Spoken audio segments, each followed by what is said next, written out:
boa noite. Hoje falaremos brevemente sobre a neuropsicologia, seu conceito, definição, breve histórico, os contextos de aplicação, como a avaliação auxilia nas funções cognitivas, emocionais e personalidade, e a importância do psicodiagnóstico diferencial para o tratamento psicoterapêutico.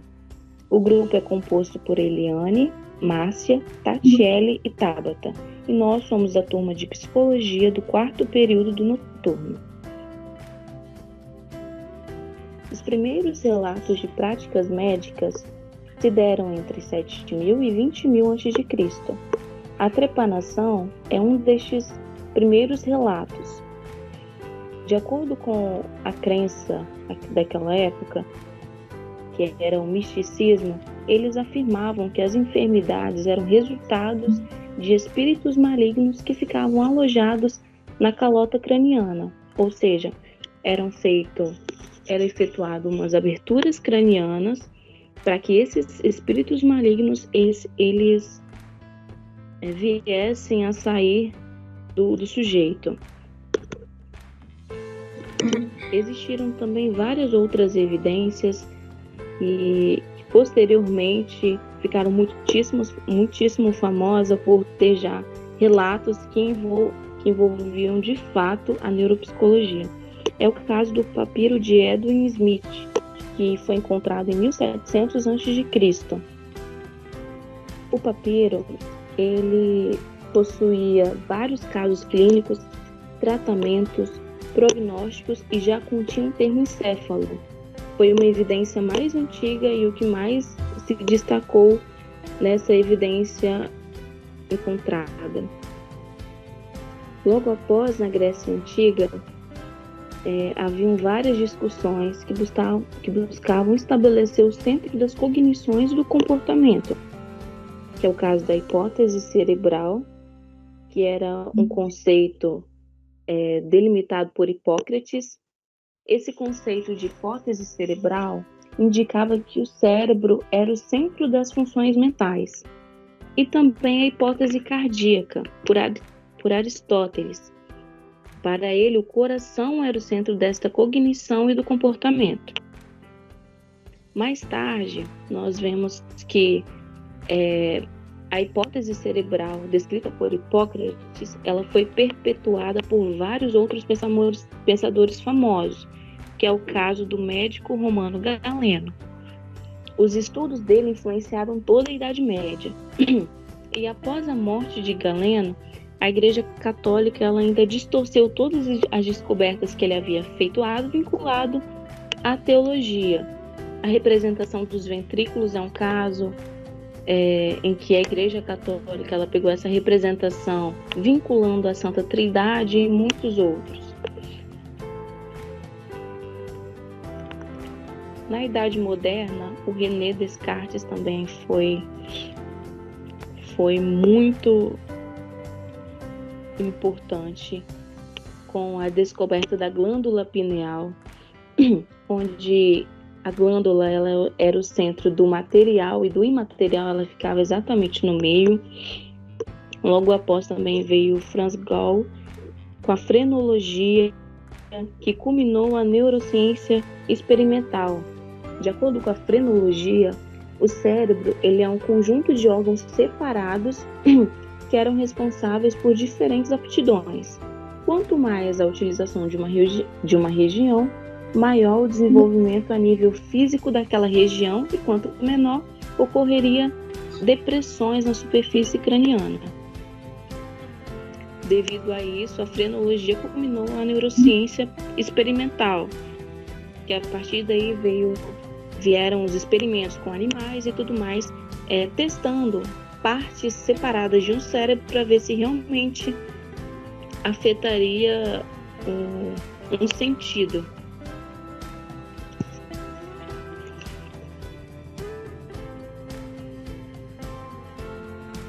Entre 1824 a 1880, surgiu o período localizacionista, que possibilitou os estudos de Broca e Wernicke, que através de estudos com pacientes afásicos foi possível identificar correlações anatomoclínicas entre danos em regiões específicas do cérebro e sintomas clínicos, que é o caso que eu disse que esse processo iniciou lá na neurociência experimental. Partes de cérebro de animais eram danificadas para que fossem observados sintomas.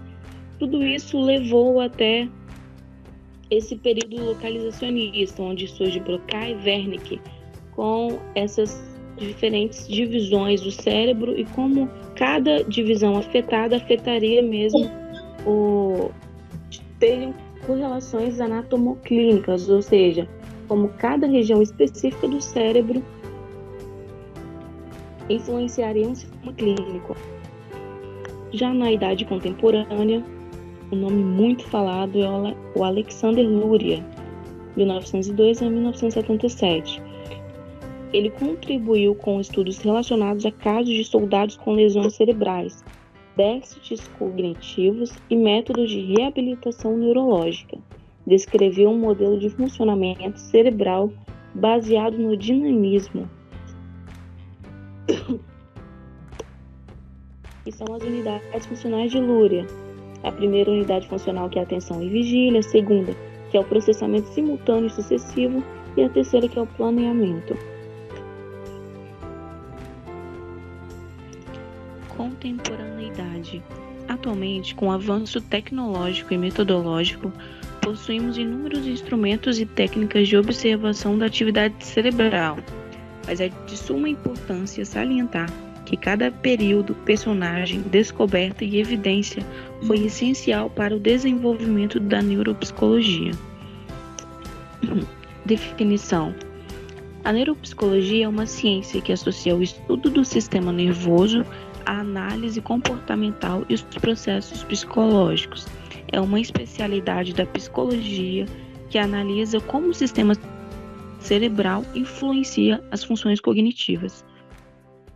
De acordo com o Conselho Federal de Psicologia, através da Resolução 002 de 2004, institui a neuropsicologia como especialidade e define a área como aquela que atua no diagnóstico, no acompanhamento, no tratamento e na pesquisa da cognição, das emoções, da personalidade e do comportamento sob o enfoque da relação entre estes aspectos e o funcionamento cerebral. Utiliza-se para isso de conhecimentos teóricos angariados pelas neurociências e pela prática clínica, com metodologia estabelecida experimental ou clinicamente. Agora ouviremos a Tabata com os contextos de aplicação a qual a neuropsicologia está inserida. Quando o assunto é ser humano, a gente não pode pensar em somente um tipo de avaliação. Na verdade, isso é impensável. Por quê? Porque o ser humano é um ser com uma diversidade muito grande. Então, um tipo de avaliação apenas não seria o suficiente para isso, né? Então, eu vou falar um pouco sobre esses tipos de avaliações e o contexto, né, na verdade, nessa área. Eu escolhi, né, tem vários tipos de avaliação, mas eu escolhi esses 4 aqui que eu achei bem interessante, né, que eu escolhi a avaliação neuropsicológica, a avaliação psicossocial, a avaliação jurídica e a avaliação de competência. O que seria uma avaliação neuropsicológica? Na verdade, ela é bem conhecida, né? Ela, basicamente, o objetivo dela é fazer um perfil do desenvolvimento cognitivo da pessoa, entendeu? Ela vai apontar qualquer alteração cognitiva assim que a pessoa tiver. Ela vai acabar mostrando isso, entendeu? E, consequentemente, né, tipo, às vezes pode ser uma consequência, no caso, de desordens neurológicas ou qualquer outro transtorno assim que a pessoa possa ter. Então, essa avaliação neuropsicológica vai fazer isso, entendeu? Ela vai fazer um perfil desse desenvolvimento cognitivo da pessoa. Já a avaliação psicossocial, de acordo com a norma regulamentar da segurança de saúde do trabalho, ela basicamente vai fazer uma avaliação, e essa avaliação vai ser aplicada em trabalhadores que atuam, por exemplo, nas alturas ou em espaço confinado, ou que trabalham na área da emergência, por exemplo, no combate à emergência. E qual que é o objetivo dessa avaliação? Ela vai mapear, vai fazer um perfil psicológico da pessoa, entendeu? E ela vai analisar a exposição que essa pessoa está tendo a riscos, entendeu? Ela vai preservar a vida da pessoa, poupando acidentes e tudo mais, de acordo com a avaliação que vai ser feita e com o diagnóstico que vai ser feito. Já a avaliação jurídica, ela é basicamente informações psicológicas e comunicação. E ela sempre vai ser na aplicação do contexto legal, sempre. Já a avaliação de competência, eu achei bem interessante, que ela vai evidenciar o desempenho daquela pessoa, o conhecimento que aquela pessoa tem em relação à profissão, entendeu? A competência que ela tem profissionalmente falando. Então, é essa avaliação que essa avaliação de competência vai fazer, entendeu? Ela vai evidenciar o desempenho e o conhecimento que a pessoa tem no âmbito profissional. Para que serve, né, essas avaliações? Eu citei só algumas, mas obviamente tem várias outras. Para que serve isso? Vai ser para identificar um distúrbio, uma alteração cognitiva que a pessoa tenha de uma maneira rápida, entendeu? De uma maneira precoce. Vai acabar descobrindo esse distúrbio e o profissional vai conseguir trabalhar em cima daquilo, estabelecendo um tratamento adequado para aquela pessoa específica, entendeu? E essas avaliações, elas não têm idade restringida. Na verdade, é para qualquer idade, tanto para criança quanto para adultos. Independente do que a pessoa tenha, ela vai poder ser avaliada, diagnosticada e passar por um tratamento, entendeu? Inclusive, eu citei aqui embaixo um teste que é feito, que é focado nas funções cognitivas, que eu achei bem interessante acrescentar aqui. Eu não acrescentei outros porque ficariam muito longos, mas esse é o que eu mais me interesso e eu gosto muito dele, que ele é voltado no diagnóstico de habilidade. Quais são as habilidades? Por exemplo, é relacionada à atenção, à memória, à linguagem, à capacidade de planejamento, organização, entendeu? Esse teste é voltado a isso e eu gosto muito dele. E alguns exemplos de avaliação que eu encontrei, tem outros, mas eu coloquei esses daqui que eu achei mais interessante também, que é uma avaliação cognitiva, né, que eu já citei, uma avaliação de funções executivas e de cognição social e a avaliação de funções visoespaciais. Qual que seria o objetivo de uma avaliação neuropsicológica? Ela vai fazer um mapeamento das suas funções mentais, entendeu? Ela vai avaliar profundamente as suas funções gerais. Qual que seriam as suas funções gerais? Seria a memória, a concentração, a linguagem, como eu falei anteriormente, a função motora. Essa seria as suas funções gerais. Então, ela vai fazer uma avaliação profunda disso, entendeu? Um mapeamento. Então, essa é a função de uma avaliação neuropsicológica. E ela também tem como função auxiliar na qualidade de vida da pessoa. Como assim? Ela vai fazer com que o indivíduo tenha conhecimento do que está passando com ele, entendeu? Ele vai ter a capacidade de entender o que está acontecendo, os motivos dos problemas dele, o motivo do problema emocional dele, o motivo dos problemas de desempenho, motores, entendeu? Ele vai ter essa capacidade de compreender, de fato, o porquê que aquilo está acontecendo com ele. Então, para recapitular o que eu falei, a avaliação neuropsicológica, ela basicamente vai fazer um mapeamento das suas funções cognitivas, ela vai possibilitar que o profissional possa agir em cima do diagnóstico do problema que a pessoa está tendo, fazendo assim, aplicando um tratamento adequado para aquela pessoa, para a situação daquela pessoa, entendeu? Então, a avaliação neuropsicológica é de extrema importância, tanto que ela também permite que identifique, né, algum transtorno, uma alteração, de uma maneira rápida também, entendeu?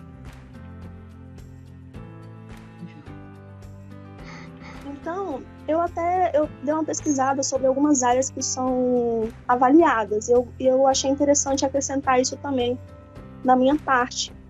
Essas áreas que são avaliadas na avaliação neuropsicológica são a capacidade de reter e compreender novas informações, habilidade de aprendizado, estados de humor, qualidade de vida, funções motoras, percepção espacial, gestão de emoções, traços de personalidade, aptidão de resolver problemas e tomar decisões, entendeu? Isso é muito importante, tanto aquele teste que eu falei lá em cima,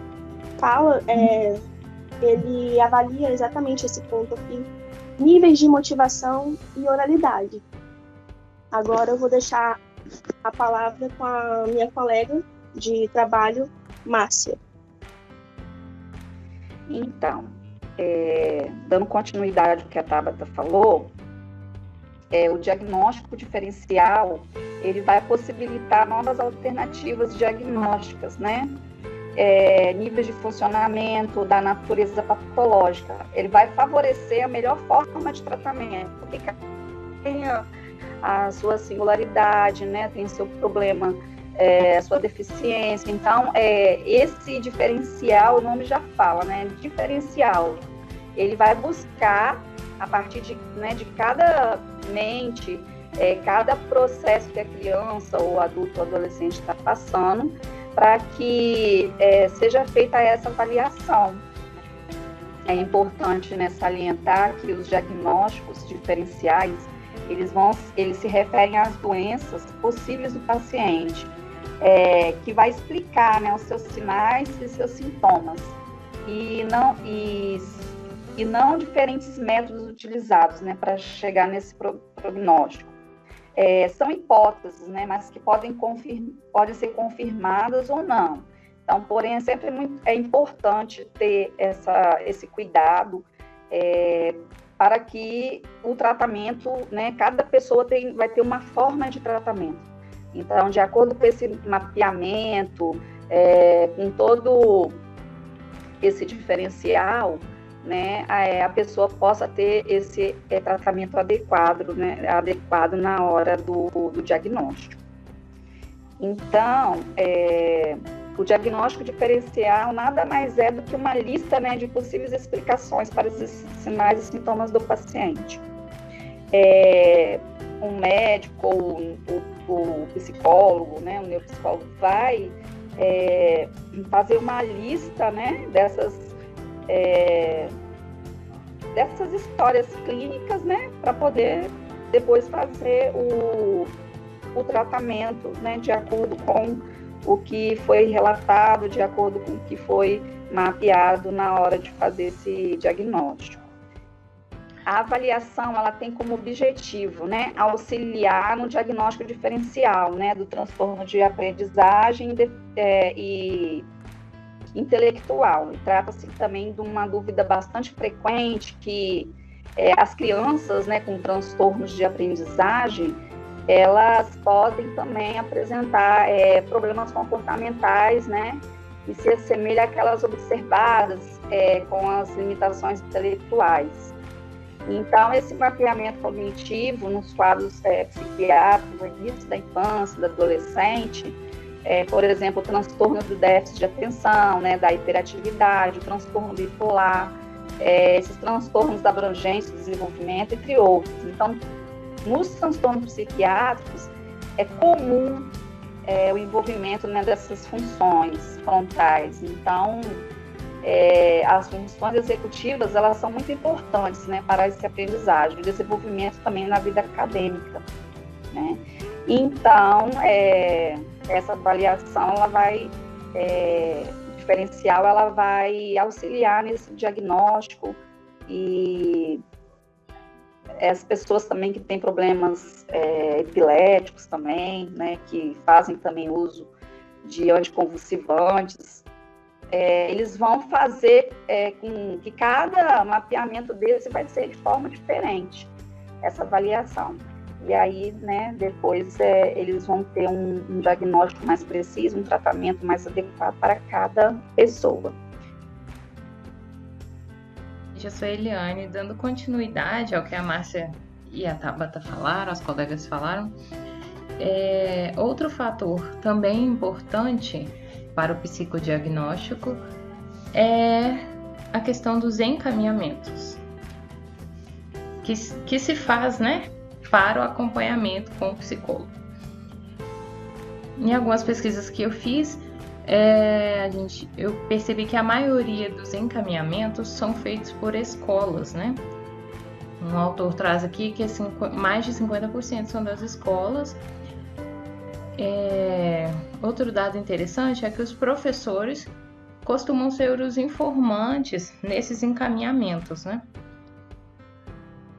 Outra curiosidade é mais de 70% dos encaminhamentos feitos para psicólogos em unidades básicas de saúde estão relacionados a queixas escolares e queixas comportamentais.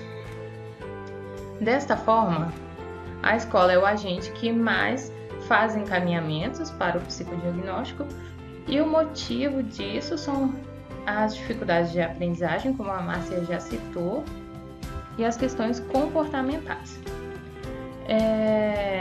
O Einstein traz uma crítica, né, em relação a isso, que é necessário abranger mais a visão, porque há uma expectativa, segundo ele, por parte da escola, que as causas dessas dificuldades de aprendizagem sejam apenas colocadas sobre o aluno, né, o que desconsidera o contexto social e os outros profissionais envolvidos no processo de ensino e aprendizagem, né? Sendo uma coisa negativa, então, nesse sentido. Porque para a aprendizagem é preciso considerar, né, todo o contexto. Bom, o encaminhamento como fator motivacional. Pesquisas apontam também que o encaminhamento, quando ele é bem fundamentado e coerente, ele possibilita maior engajamento dos pais para levar, né, esses filhos ao psicólogo ou a outro profissional que ele necessite. Porque os pais sofrem, ficam com sentimentos ambivalentes, né? Que eles querem cuidar dos filhos, mas ao mesmo tempo eles não querem que o filho tenha um transtorno, um déficit de atenção e algo que seja prejudicial. Então os pais ficam nesses sentimentos ambivalentes e acabam não levando às vezes os filhos para procurar, né, um atendimento especializado. Porém, quando eles recebem esses encaminhamentos da escola, então isso é um fator motivacional para que eles realmente procurem uma ajuda profissional. E o Einstein também traz que é um fator decisivo, né, que faz com que esses pais levem crianças e adolescentes a procurar o psicodiagnóstico.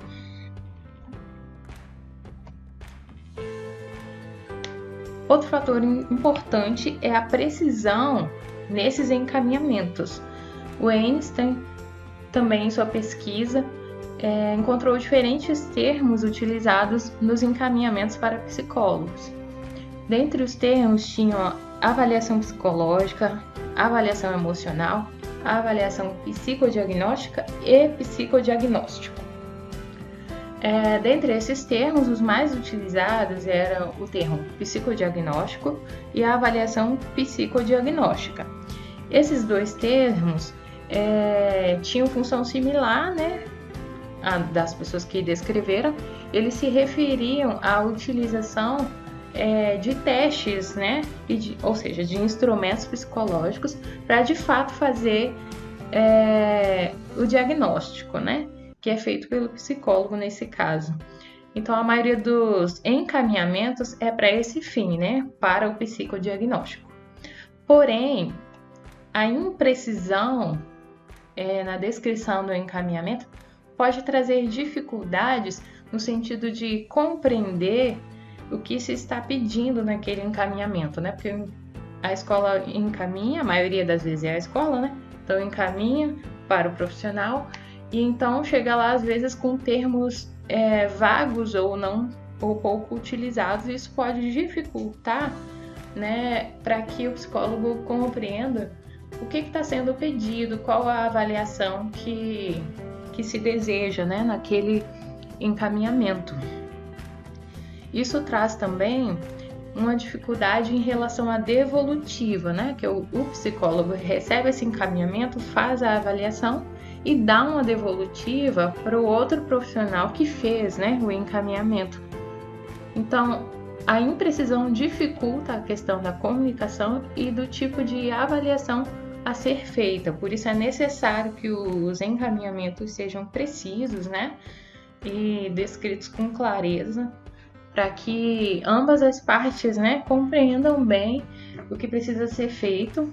E além disso, né, para que haja uma troca, né, entre os profissionais, entre o psicólogo que faz o psicodiagnóstico e o profissional que fez o encaminhamento, né, porque há uma expectativa de que ocorram boas trocas entre esses profissionais para que proporcionem melhor qualidade de vida, né, para o paciente em questão, seja criança, adolescente ou adulto, enfim, a fim de que eles possam, em conjunto, fazer uma boa prestação de serviço e auxiliando a qualidade de vida desse paciente. Então é isso a importância dos encaminhamentos, né? Eles são um fator motivacional e decisivo para os pais, eles precisam estar bem fundamentados, precisam estar claros, usar os termos adequados, né? E visa proporcionar troca entre os profissionais a fim de garantir melhor qualidade de vida para o paciente que está sendo atendido. Então, gente, com isso, a gente conclui que a neuropsicologia é uma ciência, né? E ela busca estudar o sujeito como um todo, né? Considerando todo o seu contexto, o âmbito biológico, o âmbito social e o comportamental. Ela busca compreender o funcionamento cerebral, as funções cognitivas, como as meninas já falaram aqui, né? O desempenho do sujeito e o seu comportamento. Então, dessa forma, a gente pode concluir que a neuropsicologia é uma ciência de extrema importância, né? Ela auxilia os sujeitos no seu cotidiano e contribui para a melhora no desempenho escolar, profissional, conforme a Márcia já tinha até citado, proporciona maior conhecimento de si mesmo, né? Porque o sujeito vai poder se conhecer suas fragilidades, os seus limites e poder ampliar, né, as suas possibilidades e assim, dessa maneira, melhorar a sua qualidade de vida, além de se relacionar melhor, né, no meio social aonde ele está inserido, né, seja na escola, no trabalho, na faculdade, enfim, é uma ciência muito importante que está a serviço das pessoas. Bom, gente, então finalizando, essas foram as referências que a gente usou e a gente agradece a colaboração de todos vocês.